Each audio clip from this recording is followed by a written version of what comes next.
Hello दोस्तों। I hope कि आप सब अच्छे होंगे और अपनी तैयारी अच्छे से कर रहे होंगे। तो जैसे कि हम सब सीटेट पेपर 2 एसएसटी के लिए 6 से 8 तक के एनसीईआरटी को पढ़ रहे हैं और आज हम सबका क्लास 8 जो हिस्ट्री है उसका थर्ड चैप्टर है। शीर्षक है, देखिए आप, लिखा गया है ग्रामीण क्षेत्र पर शासन चलाना। जैसे कि आप सबको पता है, इसके पहले हम सब जो 2 पाठ कंप्लीट किए थे, उसमें देखे थे आप सब जो शासन थे अर्थात जो ईस्ट इंडिया कंपनी थी, वह कैसे-कैसे अपना शासन कर रही थी। कैसे मराठों से लड़ाई लड़ी, कैसे जो मुगल वंश थे, उन सब से लड़ाई लड़ के साम्राज्य था, उसको विस्तार कर रही थी।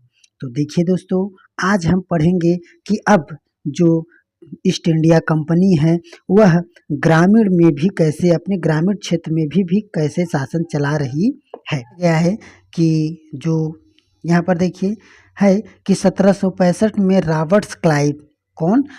रॉबर्ट्स क्लाइव ने मुगल बादशाह से बिहार और उड़ीसा का दीवानी ग्रहण किया। इसके पहले अगर आप क्लास में पढ़े होंगे तो देखे होंगे कि जो ये ईस्ट इंडिया कंपनी थी, इन्होंने बंगाल का दीवान बना था। बस वहाँ इसके पहले वाले क्लास में हम सब देखे थे, जो चैप्टर था दूसरा, उसमें हम सब पढ़े होंगे। अगर आप सब पढ़े होंगे तो ध्यान भी होगा। तो लिखा था कि जो ईस्ट इंडिया कंपनी थी, उन्होंने बंगाल का नवाब बना दिया गया, अर्थात उस खुद बन गए। उसके बाद बताया गया, अब देखिए 1765 में क्या हुआ, बिहार और उड़ीसा के दीवान बन गए हैं। अर्थात अब देखिए आगे बताया गया कि कंपनी दीवान बन गई। अब कंपनी क्या हो गई, दीवान बन गई। आगे बताया गया 15 अगस्त 1765 को मुगल बादशाह ने ईस्ट इंडिया कंपनी को बंगाल का दीवान तैनात कर दिया। याद रखना, जो मुगल बादशाह थे, ये सब ईस्ट इंडिया कंपनी को बंगाल का दीवान बना दिए थे।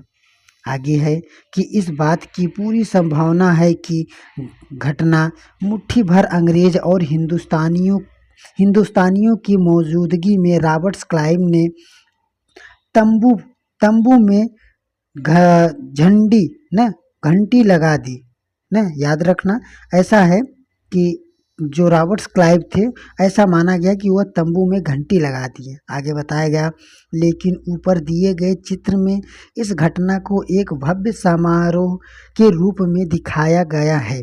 बताया गया कि इस चित्र में, ये जो चित्र है, ये चित्र जो दिख रहा है, इस चित्र में बताया गया कि इस चित्र का अनेक हिज्जा न हिमजा सौंपा था। बताया गया कि बंगाल की दीवानी जो थी, वह हाथ आ जाना अंग्रेज के लिए निश्चित ही एक बड़ी घटना थी। आगे देखिए लिखा गया है कि दीवान के तौर पर कंपनी अपने नियंत्रण वाले भूभाग के स्थान भूभाग के आर्थिक मामलों की आर्थिक मामलों की मुख्य शासन बन गई थी। अब यह उस जमीन का शासन चलाने और आमदनी को व्यवस्थित करने का रास्ता ढूंढ रही थी। आगे है कि इसके लिए उसे एक ऐसा रास्ता ढूंढना था जिससे कंपनी ने बढ़ते खर्चों को पूरा करने के लिए काफ़ी आमदनी जुटाई जा सके। बताया गया कि जो व्यापारी थे, वे कंपनियों के नाते उसे एक ख्याल भी नहीं रखा था। बताया गया कि वह उसी ज़रूरत की चीज़ खरीदती थी और बेचती रही, जिससे क्या हुआ कि समय के साथ-साथ कंपनियों को यह भी समझ में आने लगा कि उसे सावधानी के साथ आगे बढ़ाना होगा। बाहरी बाहरी जो ताकत थे, बाहरी ताकत होने की वजह से उसे उन लोगों को भी शांत रखना था जो गाँव देहात में पहले शासन चला रहे थे।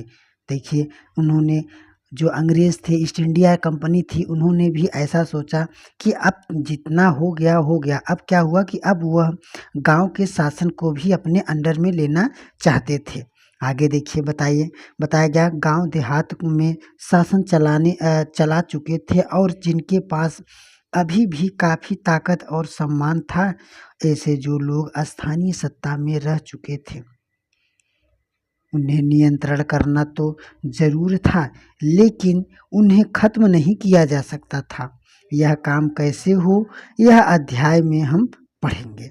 अब यह काम कैसे हो इस अध्याय में अब हम सब पढ़ेंगे। देखिए लिखा गया है, उपनिवेश उपनिवेश कैसे बना, आय के संसाधन कैसे जुटाए, लोगों के अधिकार किस तरह तय किए और मनसब मनमानी ना बताया गया, मनमाफिक फसलों की खेती कैसे कराई।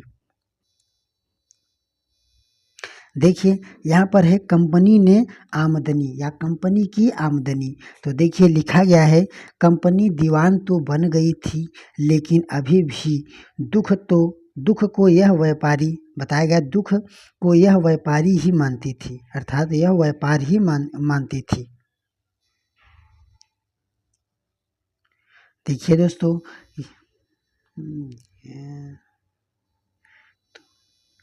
अब देखिए दोस्तों, यहाँ से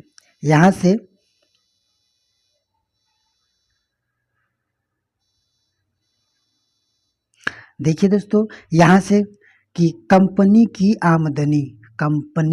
आमदनी।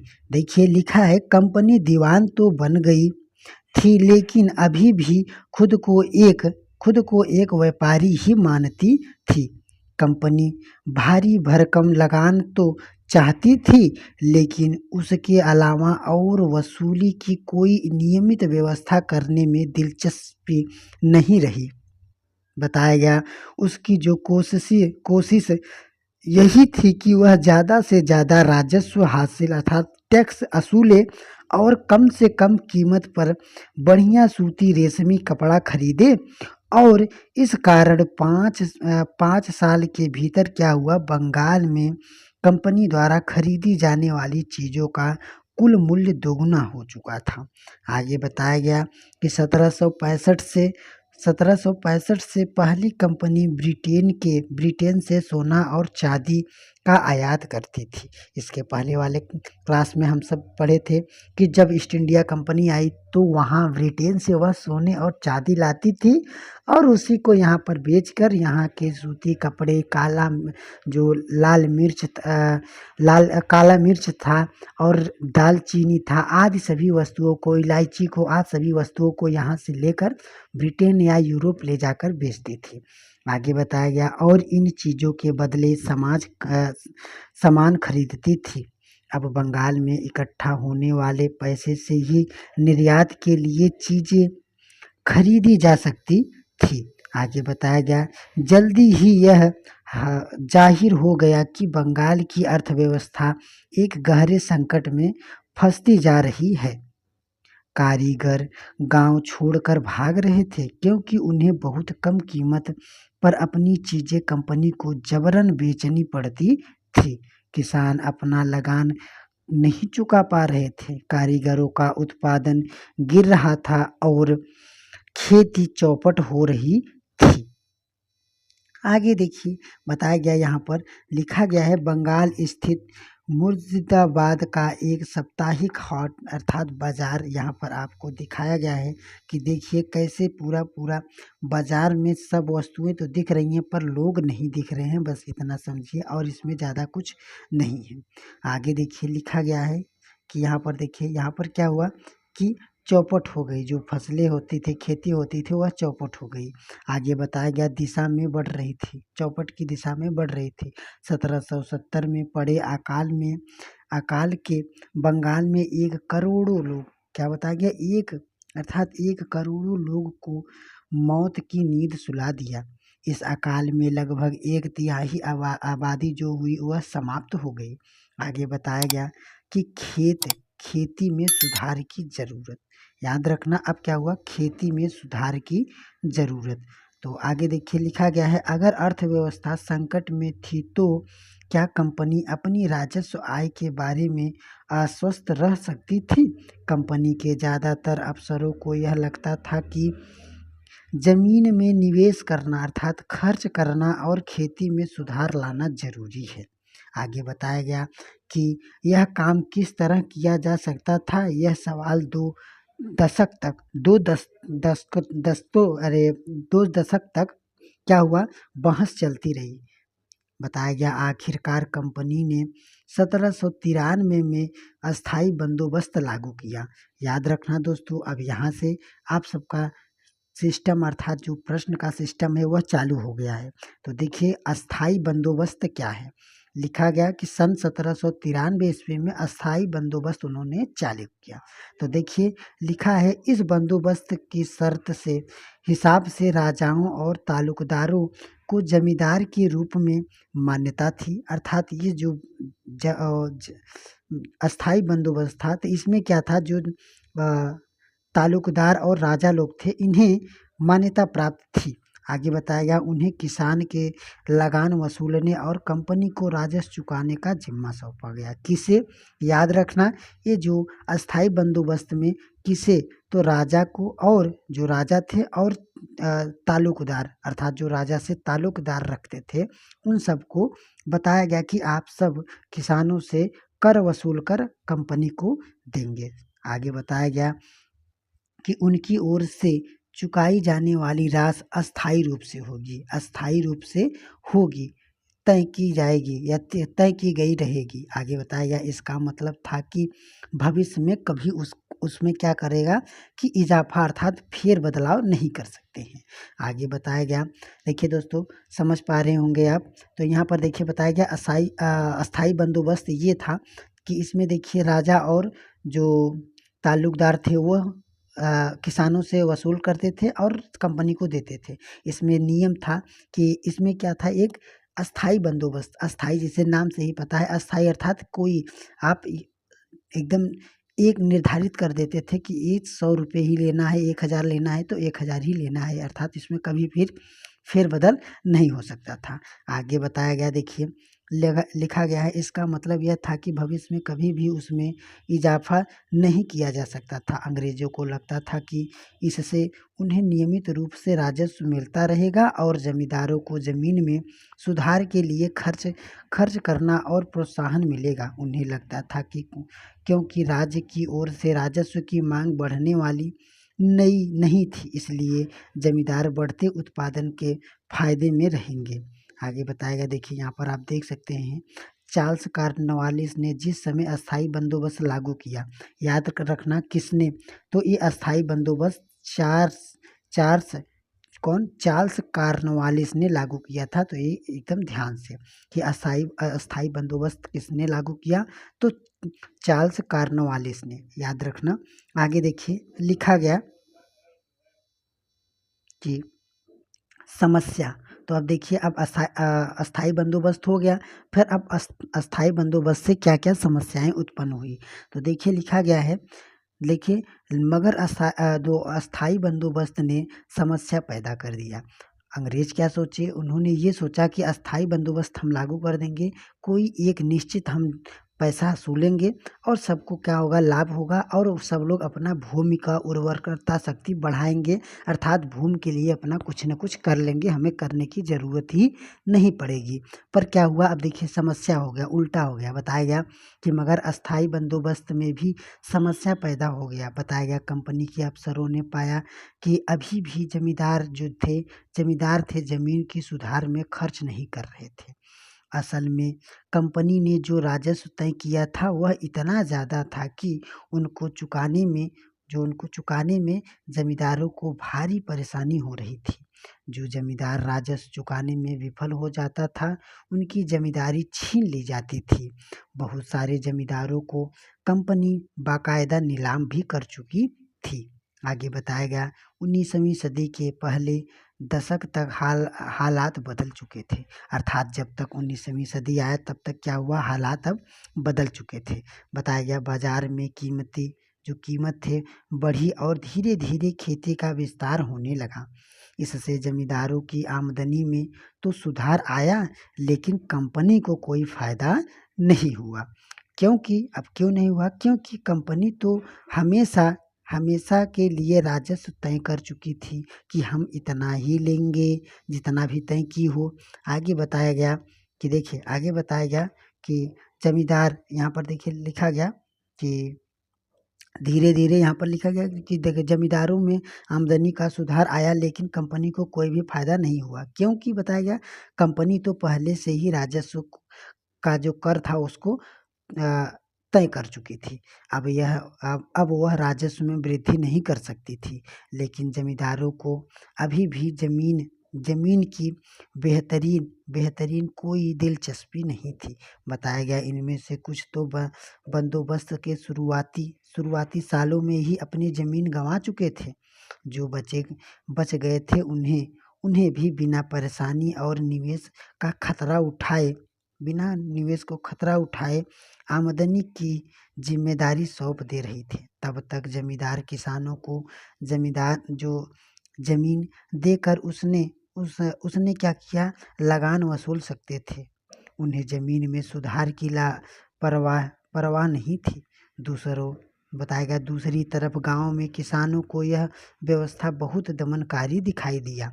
बताया गया कि किसान को जो लगान चुकाना था वह बहुत ज़्यादा था और जमीन पर उसका अधिकार सुरक्षित नहीं था। बताया गया कि जो लगान चुकाने के लिए अक्सर महाजन जो कर्ज लेना पड़ता था, अर्थात कर्ज चुकाने के लिए अर्थात जो कर देना पड़ता था, कभी कभी इतना फसल कम होती थी कि उसके लिए क्या होता था कि कर्ज भी लेना पड़ता था।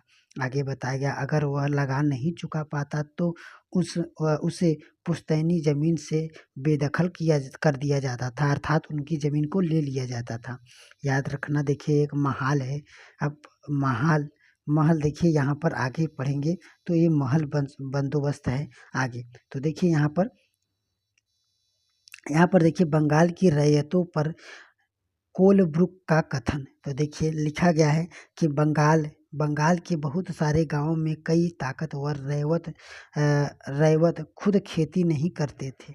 वे औरों के याद रखना औरों के पट्टे पर जमीन देते थे, अर्थात जो बोलते हैं अधिया ना, उसको देते थे और उनमें भारी लगान वसूलते थे। आगे बताया गया 1860 तक एच.टी. कोलब्रुक ने इन काश्तकारों की स्थिति इन दो शब्दों में बयान कर दी। बताया देखिए लो था बटाई की भारी शर्तों में और मवेशियों बीजों आजीविका को कर्ज के बदले बेगारी से दबे और काश्तकारों खुद को कर्ज से कभी बाहर नहीं निकल सकते थे। जब उन्हें जीने के लिए उन्हें पूरा अनाज भी नहीं मिलता था। भयानक हालात हो गए। दिल था वह लगातार अर्थात दिन रात लगातार काम करते रहे, न उन्हें अपनी हालत सुधरने की उम्मीद थी। आगे देखिए यहाँ पर तो अब देखिए दोस्तों आया कि एक नया व्यवस्था। अब देखिए पहला क्या था, अस्थाई बंदोबस्त था। तो अब अस्थाई बंदोबस्त उन सब में अंडर में नहीं रहा। तो अब देखिए क्या आया कि नई व्यवस्था। आप देखिए नई व्यवस्था में क्या आई, तो देखिए है कि नई व्यवस्था में 19वीं सदी की शुरुआत में कंपनी ने बहुत सारे अधिकारियों को इस बात का यकीन हो चुका था कि राजस्व बंदोबस्त जो थी में दोबारा बदलाव लाना जरूरी है। तो अब उन्होंने क्या किया कि जब कंपनी को शासन और व्यापार के अपने खर्च चलाने के लिए और पैसे की ज़रूरत हो तो वह जो अस्थायी रूप से राजस्व तय करके काम कैसे चला सकते थे। बताया गया बंगाल जो प्रेसिडेंसी था ये उत्तर पश्चिम प्रांतों के इलाकों का ज़्यादातर हिस्सा अब उत्तर प्रदेश में है। बताया गया कि याद रखना होल्ट मैकेजी नामक अंग्रेज ने एक नई व्यवस्था स्थापना या तैयार किया, जिसे हम देखिए यहाँ पर व्यवस्था तैयार किया और जिसे सन 1822 में लागू किया गया। याद रखना अस्थाई बंदोबस्त किसने लागू किया था, तो कार्नवालिस ने। अभी हम सब पढ़ें अस्थाई बंदोबस्त किसने लागू किया था, तो कार्नवालिस ने। अब देखिए नई व्यवस्था आ रही है, तो यहाँ पर देखिए बताया गया नई व्यवस्था। तो यहाँ पर देखिए बताया गया जो नई व्यवस्था में एक क्या थे, होल्ट मैकेजी नामक एक अंग्रेज ने नई व्यवस्था तैयार की जिसे 1822 में लागू किया गया। मैकेजी को विश्वास था कि उत्तर भारत समाज में गांव एक महत्वपूर्ण सामाजिक संस्था है और उसको उसको बताएं कि जो समाज है उसको बचाए रखना चाहिए। उसने उसने आदेश पर कलेक्टरों के गांव-गांव का दौरा किया, जमीन की जांच की, खेतों को नापा और विभिन्न समूहों के रीति रिवाज को दर्ज किया। गांव के एक-एक खेत के अनुमानित राजस्व को जोड़कर हर गांव का ग्राम समूह महाल, याद रखना कौन, महाल, अभी बताया जाएगा, महाल से वसूल होने का राजस्व हिसाब लगाया। अब महाल क्या है आगे बताया गया। इस इस राजस्व को अस्थायी रूप से तय नहीं किया गया बल्कि उसमें समय समय पर संशोधन की जरूरत रखी। अब देखिए लिखा गया, राजस्व इकट्ठा करने और उन्हें कंपनी को अदा करने का जिम्मा जमींदार और जो बजाय अब जमींदार को बजाय गांव के मुखिया को सौंप दिया गया। पहले क्या था, अस्थाई बंदोबस्त में क्या था कि जमींदार और राजा खुद किसानों से पैसा वसूल कर कंपनी को देते थे। पर अब जो महाल आया, महाल अर्थात जो बताया गया आगे बताया जाएगा, महाल महाल जो था इसमें क्या था, अब कोई राजा या जमींदार नहीं वसूलते थे। इसमें जो गांव था, ये गांव की एक मुखिया था, वो मुखिया को ही सौंप दिया गया। इस व्यवस्था को हम महालवारी बंदोबस्त कहते हैं। इस बात को याद रखना, अर्थात महालवारी बंदोबस्त। अभी देखिए इसके पहले अस्थाई बंदोबस्त था, अब महालवारी बंदोबस्त आ गया। देखिए लिखा गया है मुनरो व्यवस्था ब्रिटिश नियंत्रण वाले दक्षिण भारतीय इलाकों में भी अस्थाई बंदोबस्त की जगह नई व्यवस्था अपनाने का प्रयास किया गया। वहाँ जो नई व्यवस्था विकसित हुई उसे रैयतवार या रैयतवारी का नाम दिया गया। याद रखना, इसके पहले जो अस्थाई बंदोबस्त था, इसके पहले आया क्या, महलवारी बंदोबस्त, और इसके बाद अब देखिए मुनरों का एक कोई व्यवस्था कौन सा है, तो मुनरों का कौन सा है, रैयतवाड़ी। तो इसको याद रखना, मुनरों का रैयतवाड़ी, और ये महलवारी किसका था, तो हॉल्ट मैकेजी का, और अस्थाई बंदोबस्त किसका था, तो कॉर्नवालिस का। तो इस बात को याद रखना। आगे देखिए लिखा गया है कि मुनरो व्यवस्था ब्रिटिश नियंत्रण वाले दक्षिण भारतीय इलाकों में कि क्या हुआ कि देखिए ये जो मुनरो थे, ये मुनरों ने अपना रैयतवाड़ी व्यवस्था लागू किया था। इसके पहले कॉर्नवालिस ने अस्थाई बंदोबस्त लागू किया था। और क्या लागू किया था, तो याद रखना इन दोनों में अंतर क्या था। तो अब देखिए यहाँ पर बताया गया कि रैयतवाड़ी का नाम दिया गया कैप्टन एलेक्जेंडर या रीड ने टीपू सुल्तान के साथ चले युद्धों के बाद कंपनियों द्वारा कब्जे में लिए गए कुछ इलाकों में इस व्यवस्था को आजमा कर भी देखा गया। बताया गया कि टॉमस मुनरो इस व्यवस्था को विकसित किया और धीरे धीरे पूरे दक्षिण भारत पर यही व्यवस्था लागू हो गया।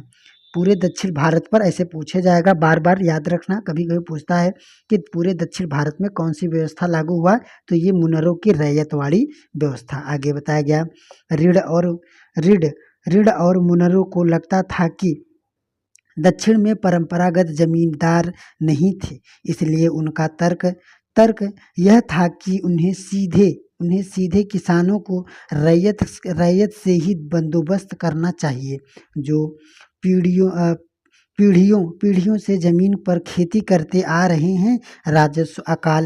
आगे देखिए, राजस्व अकाल से पहले अनेक खेतों का सावधानी पूर्वक अलग अलग सर्वेक्षण किया जाना चाहिए।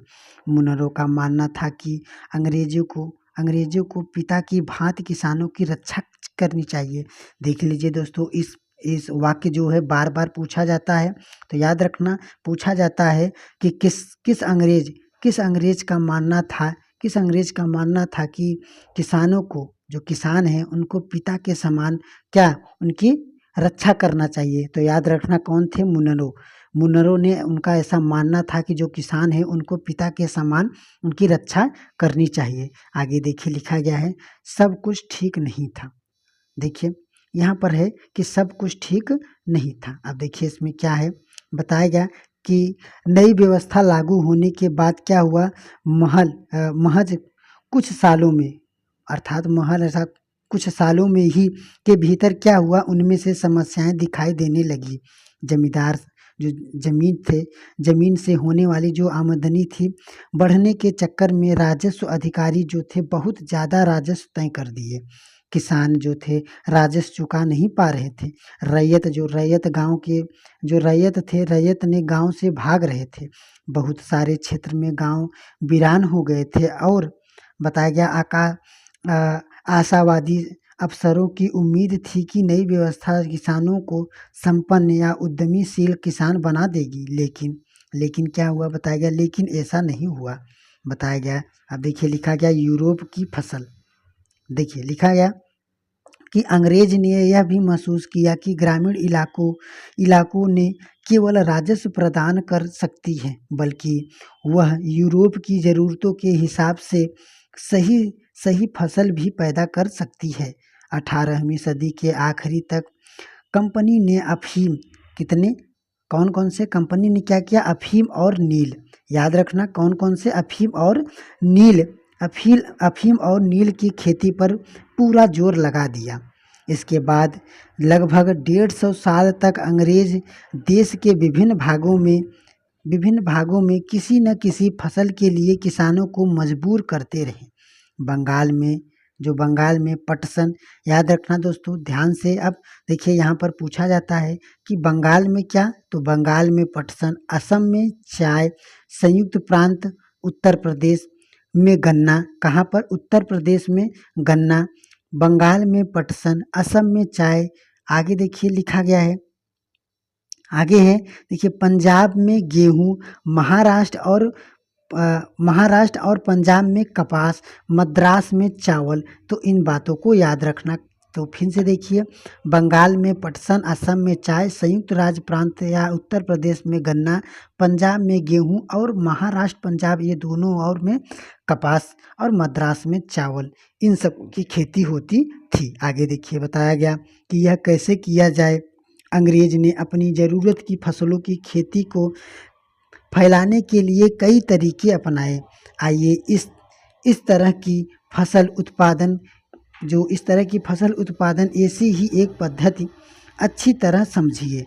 तो देखिए बताया गया क्या रंग का भी कोई इतिहास है। तो आप देखिए आगे बताया गया कि ये चित्र जो देख रहा है, 2 चित्र आप देख सकते हैं यहाँ पर। तो देखिए यहाँ पर एक चित्र है,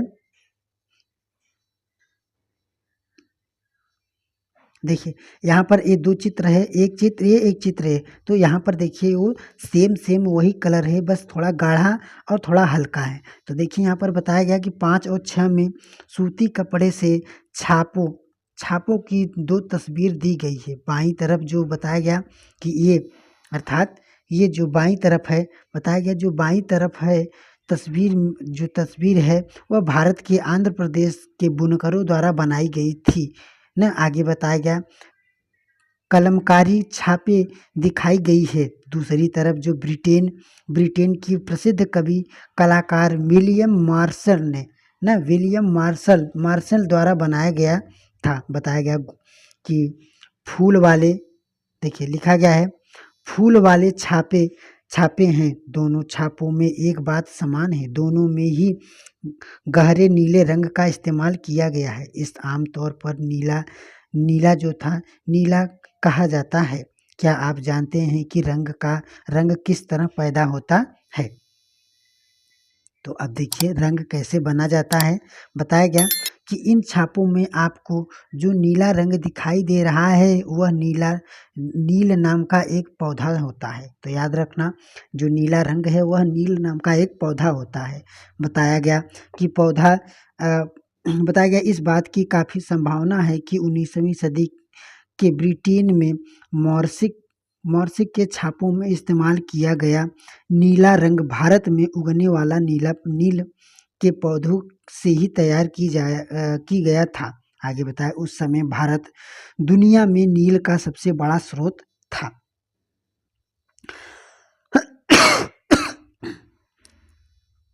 आगे देखिए लिखा गया है कि भारत में क्या था, भारत में दुनिया का सबसे बड़ा स्रोत जो था वह भारत में ही था नील पौधे का। आगे बताया गया कि भारतीय नील की मांग क्यों हुई। बताया गया कि नील पौधा मुख्य रूप से उष्णकटिबंधीय इलाकों में ही उगती है। याद रखना बार बार कि देखिए बताया गया कि जो नीला पौधा होता था, जो नील रंग का जो ये पौधा उगता है, तो ये कहाँ पर, तो उष्णकटिबंधीय इलाकों में ही उगता है। बताया गया 13वीं सदी तक इटली, फ्रांस, ब्रिटेन, कहाँ, याद रखना इटली, फ्रांस, ब्रिटेन कपड़ा उत्पादन, जो कपड़ा उत्पादन, कपड़े के रंगाई के लिए भारतीय नीलों का ही इस्तेमाल करते थे।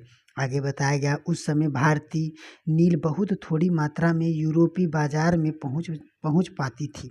आप आगे है कि देखिए उसकी जो कीमत थी वह बहुत ऊंची रहती थी, इसलिए यूरोपीय जो कपड़ा उत्पादकों को बैगनी और नीले रंग बनाने के लिए होड़, तो देखिए बताया गया कि जो यूरोप लोग थे वह यूरोप लोग जो कपड़े में बैगनी अर्थात नीले रंग बनाना था, तो बैगनी और नीले रंग बनाने के लिए एक होड़ नामक, याद रखना कौन, होड़ नामक एक पौधे पर निर्भर थे। तो याद रखना जो यूरोप वाले थे वह एक होड़ नामक पौधे पर निर्भर रहते थे, अर्थात इस पौधे से ही बैगनी और नीला रंग निकलता था।